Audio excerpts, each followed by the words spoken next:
all 50 states to let the people know what I was going to do if I became president, and I listened to the people from all 50 states.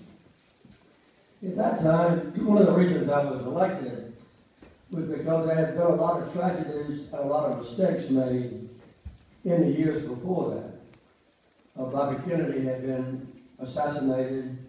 His brother Bobby Kennedy, John Kennedy had been assassinated, president. Bobby Kennedy had been assassinated. Martin Luther King Jr. had been assassinated. We had been through the Vietnam War, which divided our country, and a lot of falsehoods had been told about what was going on over there. So I promised the people that I would try to make the government as good as the American people were, and also to tell the truth.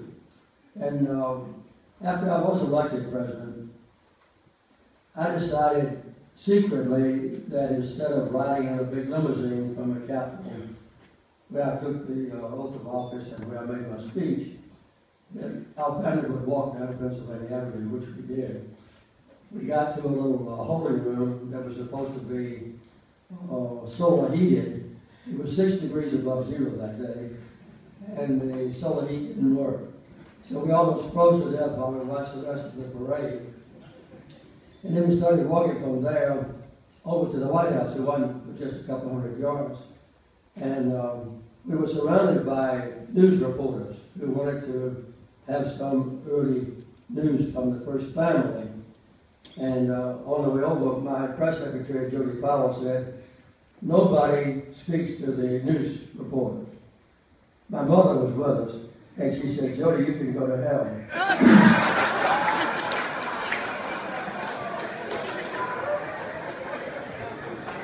She said, "I'll speak to whom I choose." So the news reporters heard Mama say that, so they came rushing up to her and said, "Miss Lillian, aren't you proud of your son?" And I had just been inaugurated president. And Mama said, "Which one?"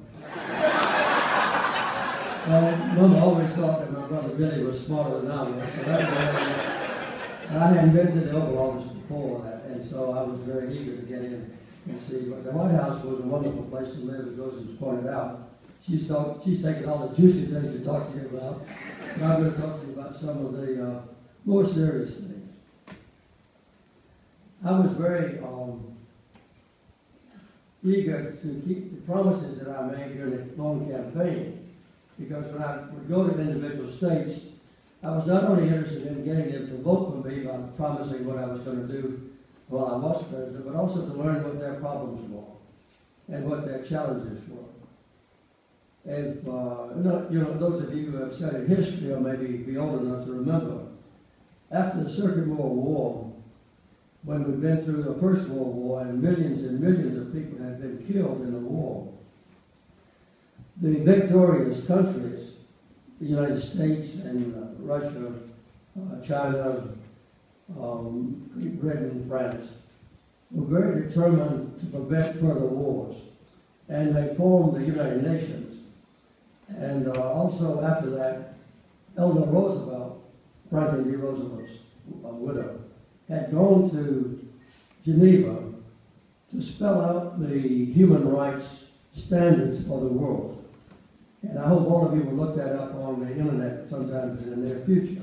Just look up the Universal Declaration of Human Rights. There are 30 paragraphs in it.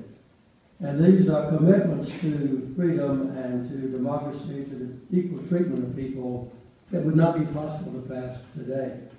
So when I was in the Navy then, and I had a copy of those documents on my desk in my little headquarters when I was an officer in the Navy.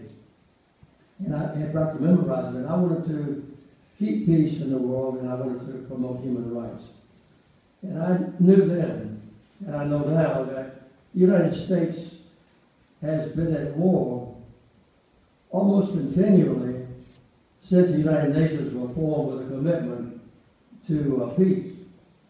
And I jotted down, just as an interest for you, these are the countries in which the United States has had military action since that time: Afghanistan, Bosnia, Cambodia, the Dominican Republic, El Salvador, Greece, Grenada, Haiti, Iraq, Korea, Kosovo, Kuwait, Laos, Lebanon, Libya, Nicaragua, Panama, Serbia, Somalia, Vietnam, and more recently in Pakistan and Somalia and Yemen.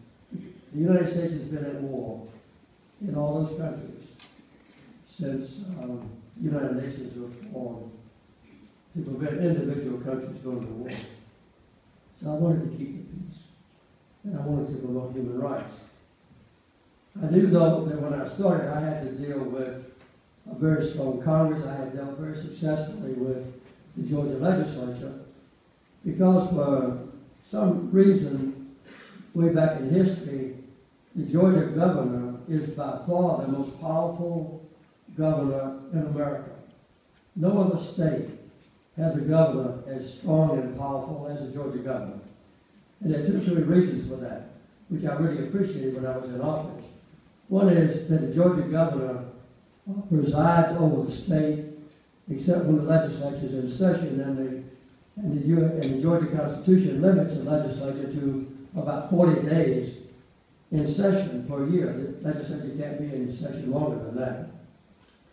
In other countries, like in Massachusetts or California, the legislature can stay in session for 200 days, or as long as they want to.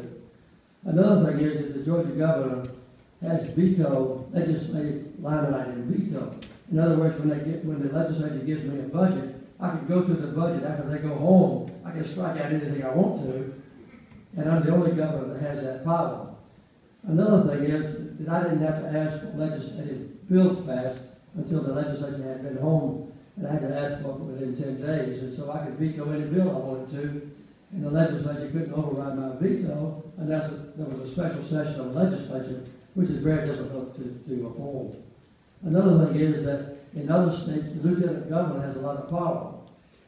If the governor is out of the state, the lieutenant governor becomes governor. In Georgia, the lieutenant governor has practically no power. And if I left the state, the acting governor was my executive secretary, whom I appointed, and whom I could remove. So you see, I had a lot of power when I was governor. When I got to the White House, I didn't have any of those powers. I had to deal with an equally powerful Congress. And I was a fairly conservative governor. I kept the budget balance, which is required by the Georgia legislature. And since I've been in the military for a long time, as a submarine officer, I was familiar with the military. And this was in an era after the Vietnam War. And the military had gone down to a very weak condition. So I wanted to have a strong military, but very efficient. And I also wanted to have the budget under control. So that appealed to both Democrats and Republicans. So while I was in the White House, I proposed a lot of legislation. And I had an excellent relationship, not only with Democrats who supported me because they were in the same party, but I also had an excellent relationship with the Republicans who agreed with most of the things that I proposed. So I had the best batting average with the Congress during my time in office of any president since the Second World War, except Lyndon Johnson, who had a little bit better batting average than I did. So I got along quite well with the Congress. There were some things on which we disagreed. I was an environmentalist, and I knew from history, even as governor, that a lot of dams were built on wild rivers that were unnecessary. But when a congressman got elected, he would put in his dam in his own congressional districts, and it would get on the list, and by the time he got to be chairman of a committee, maybe 25 or 30 years later, his dam had got to the top of the list, and the Corps of Engineers would just build it without even checking on whether it was efficient or not. I vetoed those dams, which really made a lot of the leaders of the Congress angry with me. And that was a running conflict that I had all the time that I was in office.